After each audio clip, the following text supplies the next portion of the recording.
Election محض leader of opposition کی set کے معمولی عہدے کی قیمت صادق سنجرانی کے قدموں تلے رکھ دی گئی ہے۔ ایک غیر تلسماتی غیر قانونی دن دہاڑے ڈاکہ زنی کے ذریعے چیئرمین سینٹ کا متنازع مشکوک الیکشن جو تھا اس کو پاکستان پیپلز پارٹی نے اپوزیشن لیڈر کی ایک سیٹ کے لیے اپنے ہی ہاتھوں قانونی جواز فراہم کر دیا ہے۔ ناظرین، میں آپ کو تھوڑی سا بتاتا چلوں کہ چیئرمین سینٹ کا الیکشن چیلنج کرنے کے لیے پاکستان پیپلز پارٹی ہائی کورٹ گئی، تو ہائی کورٹ کے جسٹس اطہر من اللہ صاحب نے عجیب و غریب فیصلہ سنایا۔ فیصلہ ہو چکا ہے، اس لیے اس پہ تبصرہ ہو سکتا ہے تمام تر احترام کے ساتھ، کہ آپ کا میٹر ہے، یہ اپنا پارلیمانی پارٹیوں کا میٹر ہے، پارلیمنٹ میں ہی حل کریں۔ اب یہ ایک عجیب و غریب منطق ہے کہ یعنی مقتول کو بھیجا جا رہا ہے قاتل کے پاس کہ اسی سے جا کے تصفیہ کرو۔ بھائی پارلیمنٹ کے ہی ایکشن سے تو اگریوڈ ہیں جو آپ کے پاس آئے ہیں، اور وہاں پہ کوئی اس کا سلوشن نہیں نکل رہا تھا، آپ اس کا فیصلہ کریں۔ پھر یہ کہا جا رہا ہے، حل یہ بتایا جا رہا ہے کہ آپ تحریک عدم اعتماد لے آئیں اگر آپ کے پاس اکثریت ہے تو۔ تحریک عدم اعتماد لانے کا مطلب یہ تھا کہ پہلے وہ چیئرمین متنازع چیئرمین صادق سنجرانی صاحب کو Pakistan Peoples Party validly elected legal chairman تسلیم کرتی، اور پھر یہ کہتی کہ آپ کے پاس اکثریت کا اعتماد نہیں ہے، لہذا آپ کے خلاف تحریک اعتماد لائی جاتی ہے۔ گزشتہ روز بات ہوئی میری پیپلز پارٹی کے وکیل اور سابق وزیر قانون فاروق ایچ نائک صاحب سے۔ نائک صاحب بھی اسی بات پر متفق تھے کہ سینٹ میں تحریک عدم اعتماد لانے کا مطلب یہ ہوگا کہ صادق سنجرانی صاحب کو ویلڈ چیئرمین تسلیم کیا جائے۔ جب ان سے پوچھا گیا کہ کیا وہ سپریم کورٹ میں اپیل دائر کریں گے، تو انہوں نے جواب دیا کہ اس کا فیصلہ قیادت کرے گی۔ قیادت نے کیا فیصلہ کیا وہ آج اپوزیشن لیڈر کے انتخاب سے سامنے آ گیا۔ یعنی یوسف رضا گیلانی صاحب نے اپوزیشن لیڈر کا الیکشن لڑ کے اور سیٹ جیت کر صادق اپنی جو وہ پوزیشن تھی کہ ایز کینڈیڈیٹ چیئرمین سینٹ وہ سرنڈر کر دی ہے، اور عملاً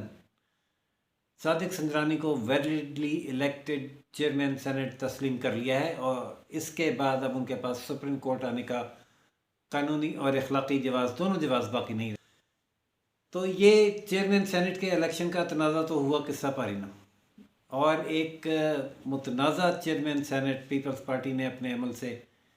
ویلڈلی الیکٹڈ چیئرمین سینٹ قرار دلوا دیا، اور یہ انہوں نے بلوچستان عوامی پارٹی باپ پر مہربانی کی، اور باپ نے ان پر شفقت پدری کرتے ہوئے انہیں اپوزیشن لیڈر کی سیٹ دلوا دی۔ امان اللہ کنرانی نے آگے چل کے لکھا ہے کہ جو پی ڈی ایم کے اعتماد کو دھچکا پہنچانے سمیت، یعنی یہ الیکشن اور اس میں کامیابی، یہ صرف پی ڈی ایم کے اعتماد کو دھچکا پہنچانا ہی نہیں ہے، بلکہ آئین، قانون اور سیاست کی اخلاقیات پر ایک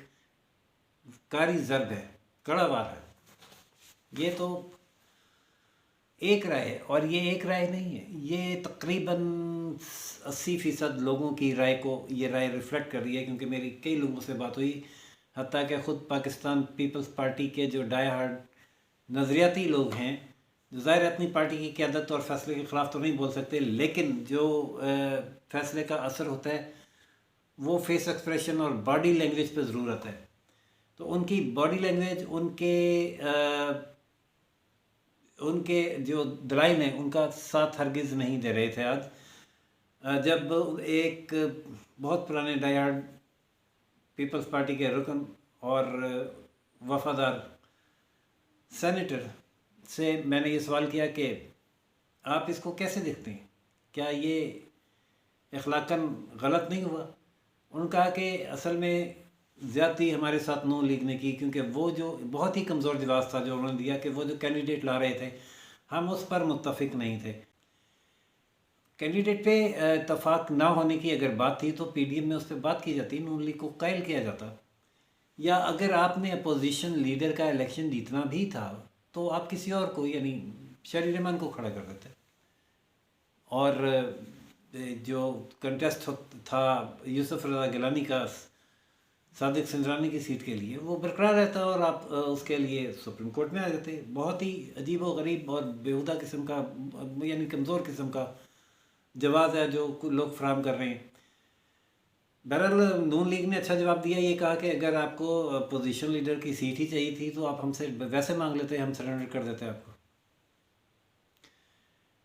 دھچکا تو بہت شدید لگا ہے پی ڈی ایم کو۔ دھچکا کیا لگا ہے، پریکٹیکلی وہ ختم ہی ہو گئی ہے، کیونکہ